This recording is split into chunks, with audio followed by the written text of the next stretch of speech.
لیکن ہم بلا وجہ ہی لوگوں سے اگر بیزار رہیں، کیوں؟ دل میں بوجھ ہے، عداوتیں ہیں، آپ یقین کریں دل ہو جائے نا صاف، نیند سکون کی آتی۔ دنیا میں سب سے زیادہ مطمئن وہ بندہ ہے اللہ نے جہاں رکھا ہے وہاں راضی ہے۔ چلو ایک بات بتاؤ مجھے، ہم جس قبیلے میں پیدا ہوتے ہیں وہ قبیلہ ہماری مرضی کا ہوتا ہے کہ رب کی مرضی کا؟ جلدی جلدی بتاؤ، اتنی دیر نہ کرو، کس کی مرضی ہوتی ہے؟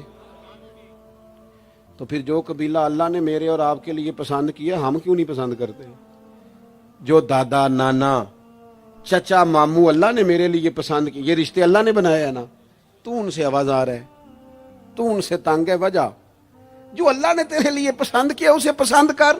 حضرت ابراہیم ابن ادم رحمت اللہ علیہ ایک دفعہ مریدوں کے بیچ بیٹھے تھے، تو آپ فرمانے لگے دنیا میں جو کچھ ہو رہا ہے میری مرضی سے ہو رہا ہے۔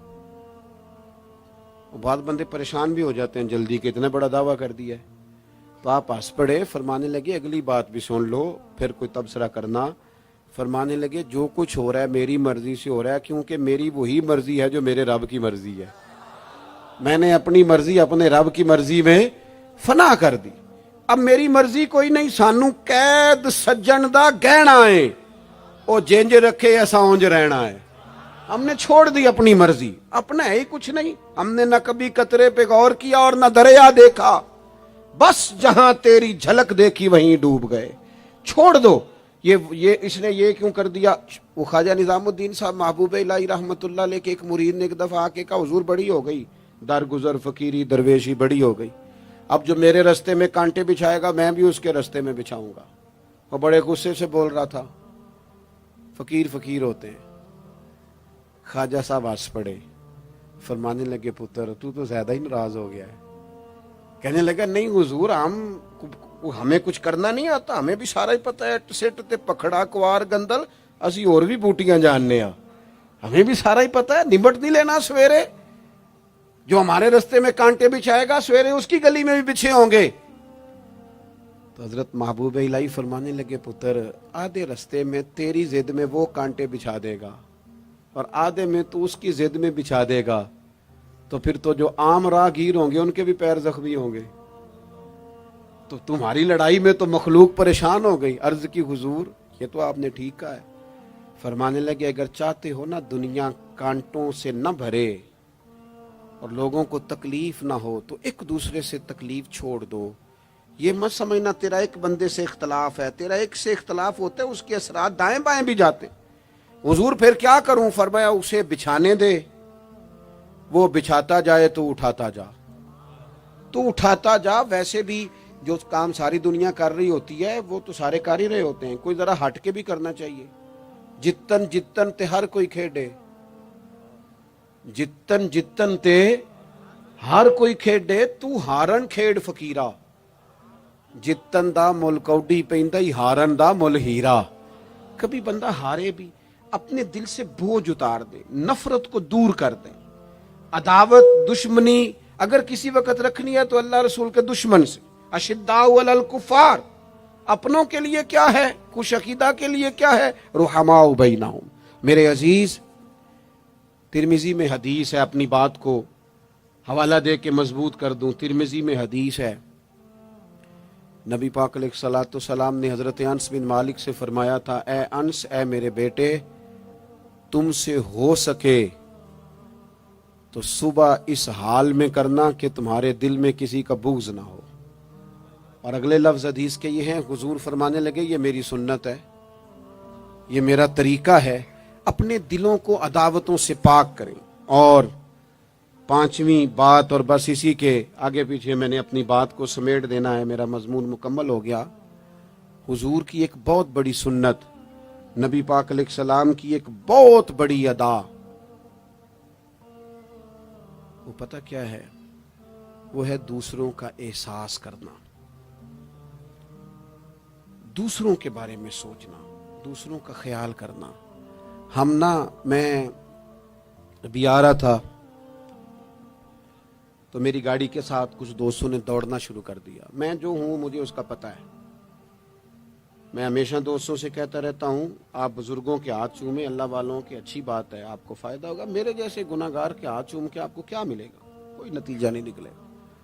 ہاں آپ کوئی میری بات مان لیں اور اس پر عمل شروع کر دیں تو رب کریم کی رحمت صبح قیامت ممکن ہے یہ کہہ دے یہ تیری وجہ سے اس نے شروع کیا تھا، جا تیرے گناہ بھی معاف کیے.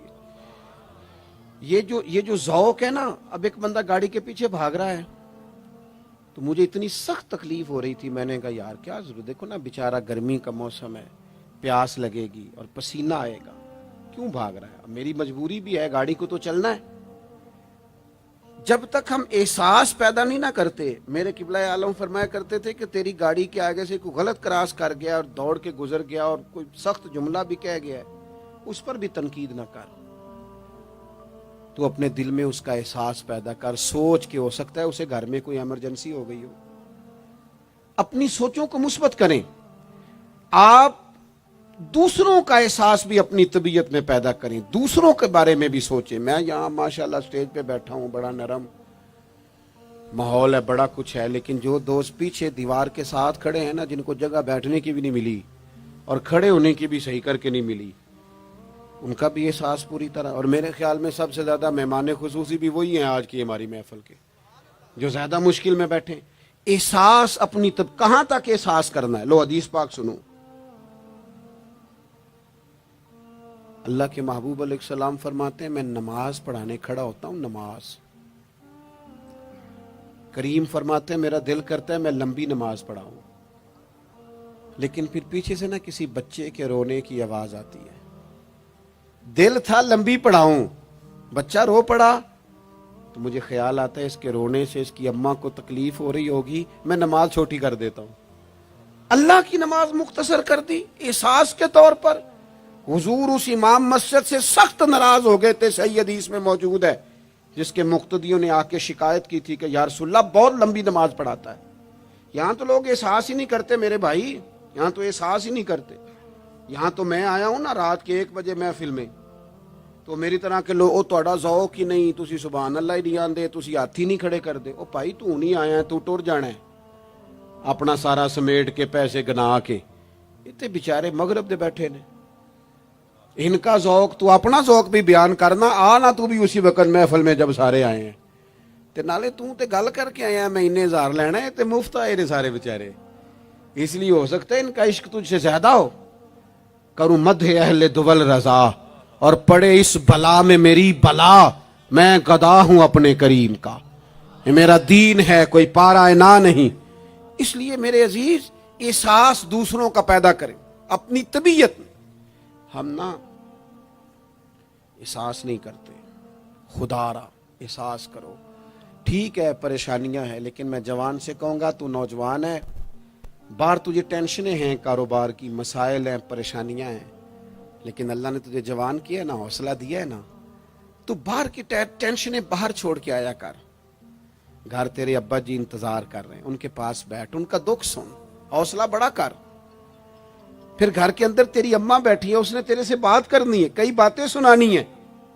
تیرا بیٹا ہے وہ دوڑ کے آیا ابا ابا کہتے، اور تو کہتا لے جا میری طبیعت نہیں ٹھیک. دنیا میں سب سے مصروف وقت رسول کریم نے گزارا ہے، لیکن حضور تو غلاموں کی بات بھی سنتے، حضور تو گھر والوں کو وقت بھی دیتے. سیدہ عائشہ صدیقہ فرماتی ہیں جب تک گھر میں رہتے گھر کا کوئی کام ہی کرتے رہتے.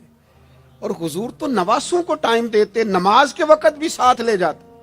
کیوں ہم اپنے آپ سے دوسروں کا احساس نکال بیٹھیں، دوسروں کے بارے میں تھوڑا احساس. آپ تھوڑے دن پہلے نا، کچھ عرصہ پہلے کچھ لوگ آگے میرے پاس کہنے لگے کہ کوئی طالب علم کوئی عالم مل جائے مدرسے میں سے آپ کے، اور ہم نے نا وہاں اپنے ہاں امامت کے لیے اور جمعہ کے لیے اس کو لے جانا ہے. میں نے کسی طالب علم سے کہا چلے جاؤ. وہ کہنے لگے تنخواہ کتنی دینی ہے؟ میں نے کہا کوئی زیادہ نہیں، جتنا آپ کے گھر کا خرچہ ہے اتنا اس کو بھی دے دیں. وہ پریشان ہو گیا، جی میں تسی نہیں سارے ہو گئے، تو اتنے پیسے دے دیں جتنا ہمارا خرچہ ہے. ہم تو صاحب ہوتے ہیں، اس کو کیسے دے دیں یہ والا خرچہ؟ تو کہنے لگے نہیں جی وہ تو ٹھیک ہے، تسی کوئی 10 چھڑو. اور میں نے کہا میں آپ کو وہ بتا رہا ہوں جو حضرت صدیق اکبر نے بتایا ہے. آپ کی تنخواہ کتنی لگائیں؟ کہا درمیانے مہاجر کا جتنا خرچہ ہے نا اتنا میرا بھی لگا دو. حضور گزارا نہ ہوا، فرمایا میں لوگوں کی تنخواہیں بڑھا دوں گا، جہاں سب کا گزارا ہوگا ابو بکر کا بھی ہو جائے گا. یہ کیا بات ہوئی کہ تو تیرا گزارا نہیں ہوتا تو مزدور کا کیسے ہوتا ہے؟ غریب آدمی کا احساس جب تک تجھے دوسروں کا پیدا نہیں ہوتا تو حضور کے اسوہ حسنہ تک نہیں پہنچ سکتا. تو نے نبی پاک کا طریقہ نہیں اپنایا. یہ پتہ ہے حضور جو غاروں میں روتے تھے اور سارا دن تبلیغ کرتے تھے اور طائف تشریف لے جاتے تھے اور عکاظ کی منڈیوں میں جاتے تھے، یہ احساس تھا، یہ درد تھا جو میرے محبوب کو لے جاتا تھا. احساس تھا. حضور چاہتے تھے رب کا کوئی بندہ دوزخ میں نہ جائے. اللہ کے محبوب رات کو روتے، دن کو تبلیغ کرتے، گلی گلی جاتے، لوگوں کو سمجھاتے. کوئی ایک بار دین کی بات پوچھتا، 10 بار بھی اس سے پوچھتا تو بتاتے. کیوں؟ احساس ہے. بات ختم کرنے لگا ہوں. سیدہ طیبہ طاہرہ ام المومنین سیدہ عائشہ صدیقہ رضی اللہ تعالیٰ عنہ فرماتی ہیں ایک دن حضور مجھ سے فرمانے لگے، کریم فرمانے لگے عائشہ ایک بات بتاؤں تمہیں؟ یا رسول اللہ فرمائیے. تو کریم فرمانے لگے عائشہ جب تم مجھ سے راضی ہوتی ہو پھر بھی مجھے پتہ چل جاتا ہے، اور جب تمہارے دل میں کوئی بات ہوتی ہے پتہ مجھے پھر بھی چل جاتا ہے. کہتے میں نے جلدی سے عرض کی حضور میں اور آپ سے ناراض. تو فرمایا بتاؤں پھر؟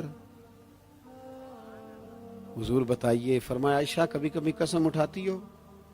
یا رسول اللہ اٹھاتی ہوں. فرمایا جب ہوتی ہو نا مجھ سے راضی تو کہتی ہو مجھے محمد مصطفیٰ کے رب کی قسم، اور جب تمہارے دل میں کوئی بات ہوتی ہے تو پھر کہتی ہو حضرت ابراہیم خلیل کے رب کی قسم. پھر حضرت جناب عائشہ صدیقہ کہتی ہیں میں تمہیں بتا نہیں سکتی لوگوں میرے دل کا عالم کیا تھا یہ بات سن کے. یا رسول اللہ آپ لفظوں سے احساس کا پتہ کر لیتے ہیں کوئی سوچ کیا رہا. یہاں تو گھر والے پورا احتجاج کریں. احتجاج. میں ایک دفعہ کہیں کھانے کے لیے گیا تھا تو میں نے کہہ دیا کھانا بڑا اچھا پکا ہے. ایک آدھ اور بزرگ سے بھی میں نے وہ بات سنی تھی، پھر وہ پریکٹیکلی میرے ساتھ ہوں. میں کھانا بڑا اچھا ہے جی. تھوڑی دیر کے بعد نا گھر کے اندر سے رونے کی آواز آنے لگی. تو مناسب تو نہیں ہوتا کسی کے گھر کے مسئلے میں ایسی بات پوچھنا، لیکن وہ جب ماحول زیادہ ہی بڑا تو میں نے میزبان سے کہا کہ خیر تو ہے گھر میں سب ٹھیک ہے؟ تو کہنے لگے آپ کی وجہ سے رو رہے ہیں. میں نے کہا. کہنے لگے آپ نے بڑی تعریف کی ہے نا کھانا بڑا اچھا پکا ہے. تو میری بیوی ہے تو عزیزوں میں سے پر وہ گھر غریب ہے. اس نے کہا 14-15 سال ہو گئے اس گھر میں کھانا پکاتے، آج تک نہیں کسی نے کہا اچھا پکا ہے. میں غریب کی بیٹی ہوں، آج وہ تعریف سنی ہے تو دل کسی اور طرف ہی چلا گیا ہے. اتنا بھی احساس نہیں جو صبح سے گرمی میں کھڑے. آپ کو پتہ ہے نبی پاک نے کبھی کھانے میں نقص نہیں نکالا تھا. سیدہ عائشہ کہتی ہیں پسند ہوتا تو کھا لیتے ورنہ چھوڑ دیتے. کبھی عیب تو ہنڈیا پھینک دیتا. آنا گرمی میں تو بھی کھڑا ہونا، جہاں اماں کھڑی ہے، بیوی کھڑی ہے، بہنیں کھڑی ہیں، کھڑا ہونا 10 منٹ. تو بھی احساس ہی نہیں، صرف اپنا ہی پتہ ہے. سیدہ عائشہ صدیقہ یہ حضور کا اسوہ حسنہ ہے. یہ طریقے اپناؤ زندگی میں. 4 5 8 چیزوں کو فقط سنت نہ سمجھو. یہ وسعت ہے حضور کے اسوہ نور میں. سیدہ عائشہ کہنے لگی، کریم فرمانے لگے تم قسم اٹھاتے حضرت ابراہیم کا نام لیتی ہو تو میں سمجھ جاتا ہوں. جناب عائشہ کہتی ہیں بس دل مچل گیا، کیفیت اور کی اور ہو گئی. میں نے کہا حضور پھر مجھے قسم ہو محمد عربی کے رب کی، میرے لبوں سے آپ کا نام ہی جاتا ہے، میرے دل میں آپ ہر وقت موجود رہتے ہیں. میرے عزیز کچھ باتیں آپ سے میں نے عرض کی. میں اپنی گفتگو کو بھی دیکھتا ہے جو بڑے مالدار ہوتے ہیں، اور ایسے لوگوں کو بھی دیکھتا ہے جو بیچارے ایک وقت کھاتے ہیں اور دوسرے وقت کے لیے پریشان رہتے ہیں. اپنی زندگی میں وہ صحت مند، توانا، خوبرو لوگوں کو بھی دیکھتا ہے اور بیمار اور کمزور، ضعیف اور ناتواں لوگوں کو بھی دیکھتا ہے. اس کے ارد گرد ایسے لوگ بھی ہوتے ہیں جو بڑی خوش و خرم زندگی گزار رہے ہوتے ہیں، اور ایسے لوگ بھی ہوتے ہیں جو کسی وجہ سے پریشان، تکلیف میں گھٹے گھٹے سے ہوتے ہیں. انسان اپنے ماحول سے بھی سیکھتا ہے، معاشرے سے بھی سیکھتا ہے، اور پھر جب وہ لوگوں کے قریب جاتا ہے اور اپنے گھر سے اٹھ کر وہ لوگوں سے ملاقات کرتا ہے تو مختلف قسم کے مشورے، مختلف قسم کی آراء اور مختلف قسم کے مشیر اسے ملنا شروع ہو جاتے ہیں. ان ساری چیزوں کے ماحول میں انسان کی سوچیں پنپتی ہیں، اور اسے بالیدگی کا موقع ملتا ہے، وہ باشعور ہونے لگتا ہے، پھر وہ کسی ایک جگہ ٹھہر جاتا ہے۔ بعض اوقات کسی مالدار کی طرف دیکھ کر پوری طرح رک جاتا ہے اور سوچتا ہے کہ نہیں، میں پیسہ ہی کماؤں گا تو پھر ہی ٹھیک ہے۔ بعض اوقات کسی مشہور آدمی کو خوش قسمت سمجھ لیتا ہے اور پھر وہ کوشش کرتا ہے کہ جتنے بھی جتن کیے جائیں کسی بھی طریقے سے شہرت حاصل کی جائے۔ وہ اس طرح کر کے ہماری ملت کے جوان بھی، ہمارے لوگ بھی، پھر میں نے ایسے لوگوں کو بھی دیکھا ہے جو اگرچہ بہت بڑے کسی ادارے سے پڑھے ہوئے تھے اور مالدار تھے اور وزادار تھے، اور انہوں نے یہ دیکھا کہ پاکستان میں آ کر، یہاں پہنچ کر مجھے خدمت کا کام کرنا چاہیے، آئے، اچھی نیتوں کے ساتھ آئے ہوں گے، کوئی ان کے پیچھے نیک مقاصد ہی ہوں گے، لیکن جب انہوں نے پاکستانی سیاست کا ماحول دیکھا نا، تو پھر نہ ڈگریاں نہ تعلیم کچھ بھی نہیں، وہ جس طرح کا ماحول تھا اسی طرح کے بن گئے، روایتی ہو گئے۔ کسی نہ کسی کے پیچھے یوں ہی لوگ لگ جاتے ہیں اور طرز زندگی اختیار کرتے ہیں۔ ہمیں لگنا ہوتا ہے کسی نہ کسی کے پیچھے، ہم پیروی کرتے ہیں لوگوں کی، لوگوں کو دیکھتے ہیں، اس حساب سے ہم اپنے آپ کو مرتب کرتے ہیں۔ پھر میرے بھائیوں، ایک مسئلہ اور بھی ہوتا ہے، انسانوں میں صرف خوبیاں نہیں ہوتی، عام انسانوں میں بشری کمزوریاں بھی ہوتی ہیں۔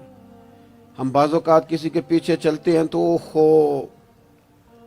تعریفوں کے پل باندھتے ہیں، محبتوں اور عقیدتوں کا لمبا چوڑا اظہار کرتے ہیں، پھر تھوڑا سا ٹائم گزرتا ہے اور تھوڑا سا قرب ملتا ہے تو پھر ہمیں اس بندے میں خامیاں نظر آنی شروع ہو جاتی ہیں۔ کورے ورک کتاب نہیں ہوندے، پتھر دل گلاب نہیں ہوندے، سجنا پہلو ہی سوچ کے لائیں پھر یاراں نال حساب نہیں ہوندے۔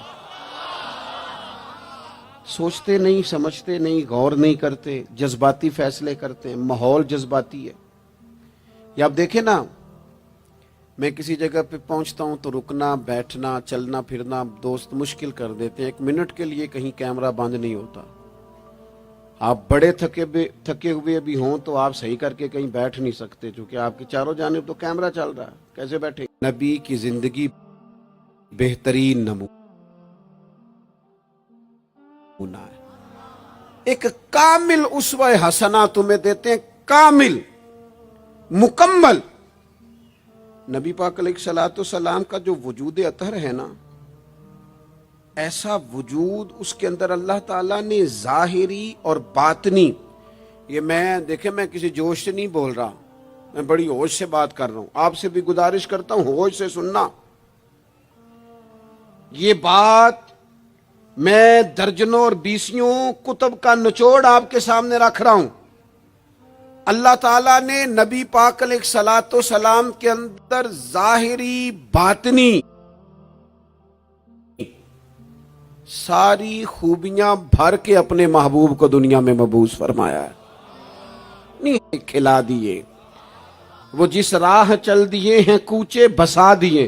بعض لوگ ناراض نہ ہونا مجھ سے، بعض لوگ ہنستے ہیں، سونا نہیں ہنستے، ہنستے ہیں پر سونا۔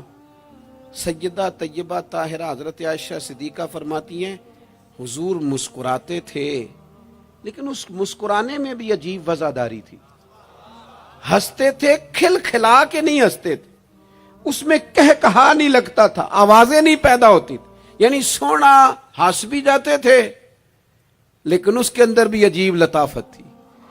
وہ کیسا ہنسنا تھا؟ صحابہ فرماتے ہیں حضور ہنستے، مقدس دانتوں میں سوراخ تھا، زیر لب مسکراتے، اور وہ جو حضور کے مقدس دانتوں میں مقدس سوراخ تھا نا، جب حضور ہنستے اس سے نور نکلتا اور مسجد نبی کی دیواریں بھی روشن ہو جاتی۔ یعنی ایسا نہیں ہنسنا جس طرح کوئی میری طرح کا آدمی ہنستا ہے تو لوٹ پوٹ ہو جاتا ہے اور اس ہنسنے کے اندر کئی دفعہ وزاداری قائم نہیں رہتی، کئی دفعہ اس کے اندر وہ وقار قائم نہیں رہتا۔ حضور ہنستے تو تبسم کرتے، یعنی ہنس بھی رہے ہیں تو ہنسنا بھی بڑا ہی باکمال ہے۔ اور میرے اعلیٰ حضرت تو کہتے ہیں بس وہ ہنس پڑتے تھے پھر جو عمر بھر کے رو رہے ہوتے تھے نا وہ حضور کا ہنسنا دیکھ کے ہنس پڑتے تھے. گویا نا جہاں جہاں خزاں ہوتی تھی بہار آ جاتی تھی, جہاں جہاں دکھ ہوتے تھے سکھ آ جاتے تھے, جہاں جہاں بھی کوئی کمزوری ہوتی تھی خدا کہتے ہیں جس کی تسکین سے روتے ہوئے ہنس پڑے اس تبسم کی عادت پہ لاکھوں سلام. ایک تو ان کا ہنسنا بڑا با کمال تھا, اور پھر یہ تھا کہ ان کا رونا بھی بڑا با کمال تھا, بڑا با کمال. یعنی وہ کبھی رو پڑے اور کبھی کریم کی آنکھوں میں آنسو آ جائیں, اور کبھی ان کے چہرے پر افسردگی آ جائے تو یوں لگتا تھا کہ پھولوں نے کھلنا چھوڑ دیا ہے, کلیاں اپنی جگہ سے ہٹ گئی ہیں. سمندر نے کہا نہیں اب شور نہیں کرنا. یوں لگتا تھا کہ تتلیاں اپنی جگہوں پہ بیٹھ گئیں. جب وہ کبھی روتے تھے تو یوں محسوس ہوتا تھا کہ جیسے چاند کہتا ہے کہ نہیں اب میں نے نہیں کھل کے چمکنا, محبوب تو رو پڑے.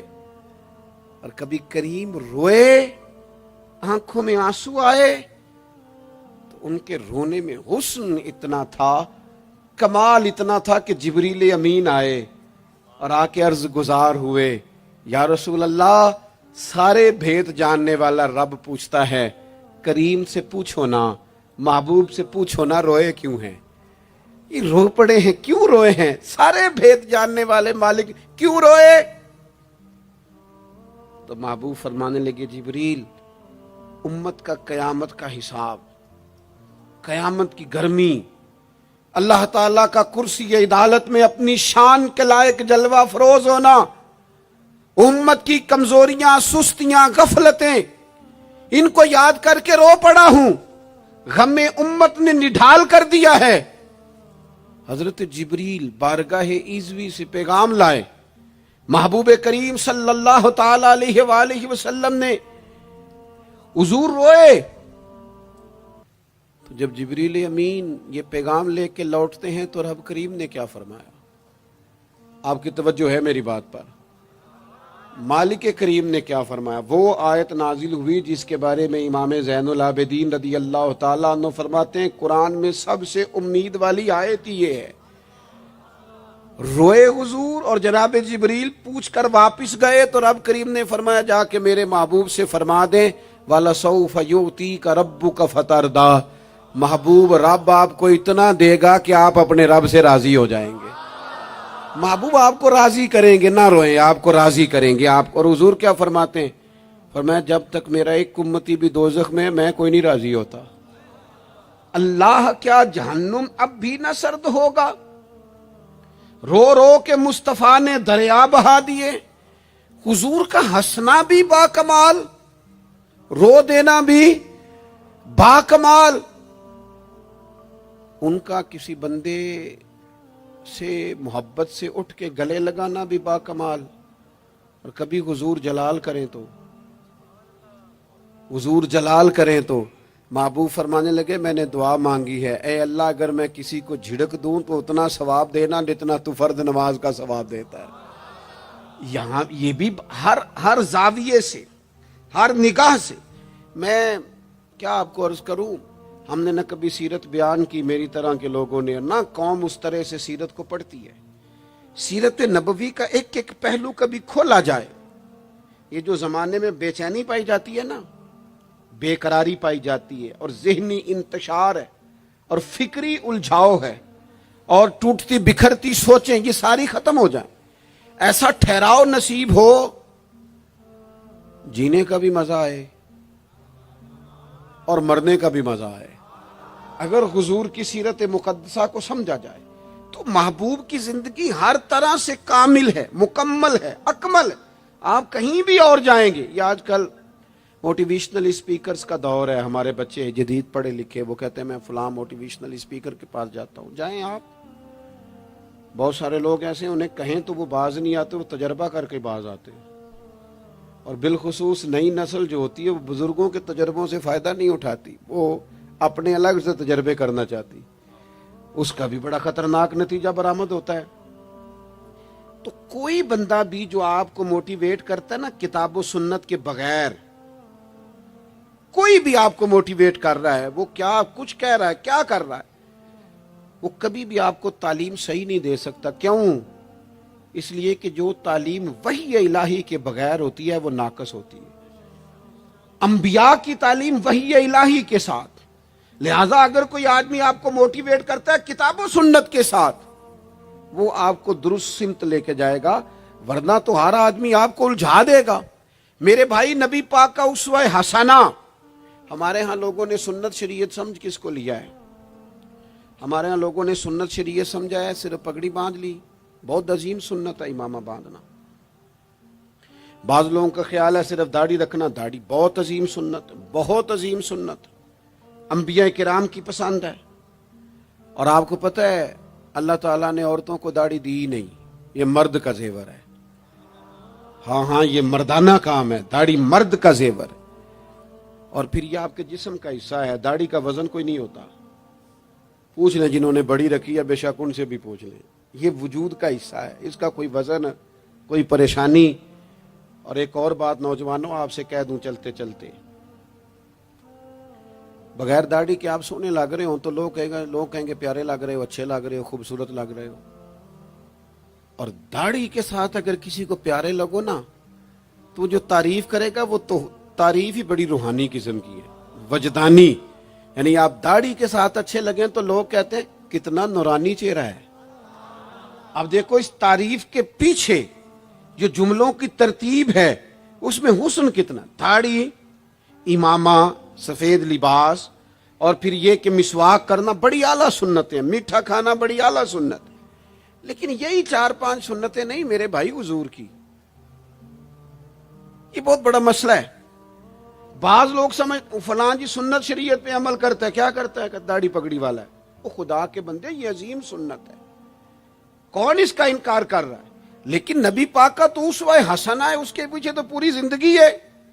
ادھر دیکھو میرے، اچھا پھر ایک اور بات، بعض لوگ سمجھتے ہیں میٹھا بولنا صرف سنت ہے اور اخلاق کی علامت ہے، صرف میٹھا بولنا۔ آپ نے ناراض نہیں ہونا، میٹھا تو بعض بندے اپنے مطلب کے لیے بھی بولتے ہیں، وہ کام نکلوانے کے لیے بڑا میٹھا میٹھا بول رہے ہوتے ہیں۔ اور سنو میرے بھائی، صرف میٹھا بولنا ہی سنت نہیں، ہمیشہ سچ بولنا سنت ہے، ہمیشہ صحیح بات کرنا، دیانتدار رہنا۔ تو سمجھتا ہے 4 5 6 8 چیزیں ہی سنت ہیں؟ او خدا کے بندے، نبی پاک کی جو ادا سب سے پہلے دنیا کے سامنے آئی اور حضور کی جس ادا سے، سنت سے لوگوں کو سب سے پہلے واقفیت ہوئی، شور نہیں پڑ جاتا کسی چیز کا دنیا میں، معاشرے میں فلاں بندہ یہ کرتا ہے، فلاں ایک بندے کا ایک چیز تعارف بن جاتی ہے۔ تعارف، کوئی چیز لوگوں کے وجود کے ساتھ، نام کے ساتھ سابقہ لاحقہ بن جاتی ہے۔ جو چیز سب سے پہلے جس سے لوگوں نے میرے نبی پاک کا تعارف کیا اور لیا، ادھر دیکھو نوجوانوں میری طرف، جس چیز سے سب سے پہلے حضور کی جس ادا سے لوگ واقف ہوئے تھے وہ تو صادق اور امین ہونا ہے۔ سب سے پہلے لوگ واقف ہوئے تھے کہ ہمیشہ سچ بولتے ہیں، ہمیشہ سچ۔ ملت کا جوان تو لوگوں کو ہنسانے کے لیے جھوٹ بولتا ہے، کوئی فائدہ نہیں، کوئی فائدہ نہیں۔ جھوٹ بولنے کے لیے ڈینگے مارتے ہیں، بڑھ کے مارتے ہیں، میں یہ ہوتا ہوں، میں وہ ہوتا ہوں۔ جھوٹ بولتے ہو، کیوں زیادتیاں کرتے ہو اپنے ساتھ؟ نبی پاک علیہ السلام کی تو پہلی ادا، پہلی سنت جس سے لوگ واقف ہوئے وہ صادق اور امین ہونا ہے، اور لوگ کمزوری دکھاتے ہیں۔ میں آپ سے عرض کروں، آج پتہ ہے میرے ملک کا حال کیا ہے؟ آج اتنے درد میں ہیں لوگ، اتنی تکلیف میں ہیں۔ امیر لوگ تو پیٹرول پہ بحث کرتے ہیں، پیٹرول پہ زیادہ تر وہ لوگ بحث کرتے ہیں جن کی گاڑیاں بڑی ہوتی ہیں۔ غریب پیٹرول پہ بحث نہیں کرتا، وہ تو کہتا ہے کرایہ 10 روپے بڑھ گیا بس کا، کیونکہ اس کو تو بس میں آنا جانا ہے، پیٹرول سے تو اس کا لینا دینا نہیں۔ یہ تو امیروں کی باتیں، تگڑے لوگوں کی باتیں۔ یہ سارا عالم، اس ملک کا سب سے بڑا مسئلہ نہ قانون کا ہے، نہ معیشت معاشرت کا ہے، اس ملک کا سب سے بڑا مسئلہ دیانتداری کا ہے۔ یہاں اگر دیانتداری ہو جائے، سچ بولنے والا، بات کرنے والا سچ بولے۔ اذان سن لیں جی پہلے، ڈاکٹروں کے بارے میں رائے کیا ہے؟ چلیں بتائیں وابڈا والوں کے بارے میں رائے کیا ہے؟ آپ اپنی بھی ایک آدھ مولویوں پیروں کے بارے میں رائے کیا ہے؟ بس یہی حال کیا گیا، الا ماشاءاللہ بد اعتماد کر دیا گیا۔ ایسا نہیں ہے کہ صرف کسی ایک گروہ ایک طبقے کے بارے میں بددیانتی کو فروغ دیا گیا، جھوٹ کو۔ آج بھی کسی بھی شخص کو آپ لے لیں، اس کے بارے میں سچائی سے زیادہ جھوٹی خبریں زیادہ پھیلائی جاتی ہیں، افواہوں کا دور۔ اپنی زندگی میں جوانوں سچ بولو، دیانتداری کا مظاہرہ کرو۔ اس ملت کا جوان کیسے ترقی کرے گا جس کی ماں کہتی ہے کہ پتر تو سچ ہی نہیں بولتا، تو جاتا کہیں ہے بتاتا کہیں ہے، تو بات ہی ٹھیک نہیں کرتا، کیسے بات سنو۔ نبی پاک صلی اللہ تعالی علیہ وسلم نے جب مختلف جگہوں پہ تبلیغ دین کے پیغامات بھیجے تو ہرقل بادشاہ کو بھی حضور نے پیغام دیا۔